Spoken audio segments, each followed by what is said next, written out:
maybe a 50-50 Bermuda fescue yard, and just like I did at my house, I'm doing now on a much larger commercial scale. If you look behind me, here's where we stand.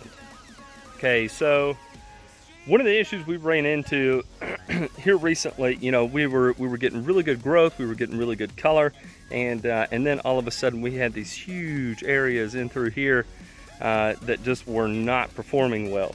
So made some irrigation adjustments, made some head adjustments, and we are now starting to get that color back. So what do we do? How do we keep this moving forward?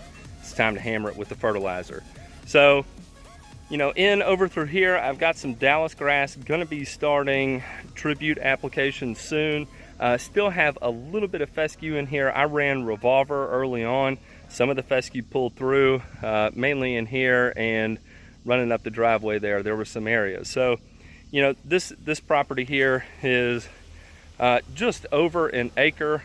And I tell you what, if it wasn't for my Permagreen, I'd have never been able to make this much progress this year, because when you're talking about throwing down, you know, 400 or 500 pounds of fertilizer at a time, you know, that's a lot to push. And when it comes to spraying this, you know, to be able to do this in an efficient manner to get it done, you know, it's just really difficult. But, you know, just kind of wanted to show you, you know, on a large scale, you know, more so just, you know, you have, you know, for instance, you know, like my property, I'm on it every day, and this is something, you know, I may be on, you know, once a month during the actual growing season, that, you know, it is possible. You just have to take it step by step.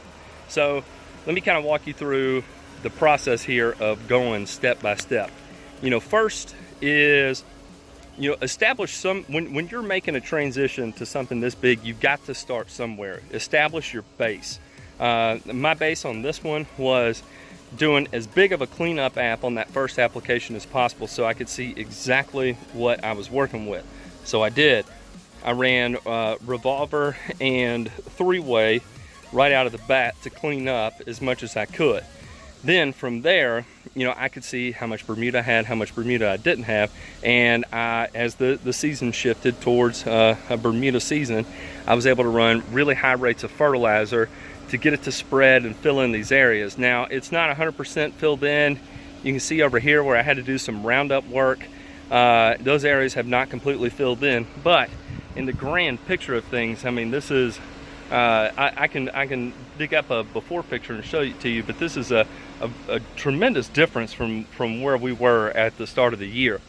So, you know, pick that starting point.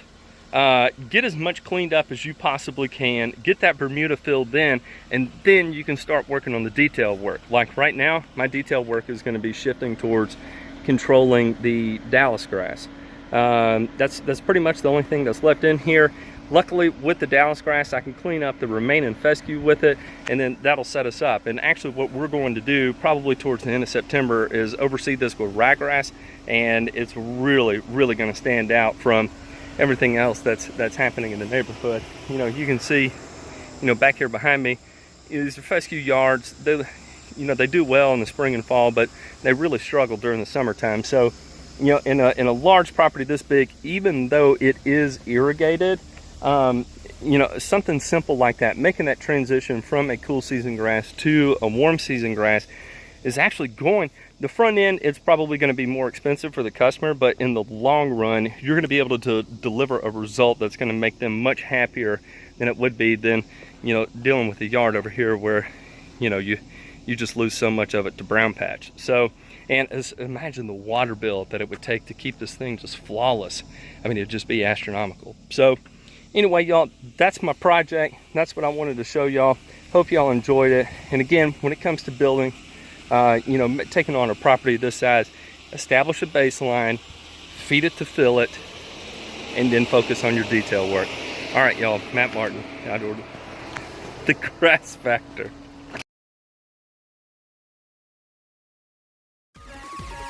She got me like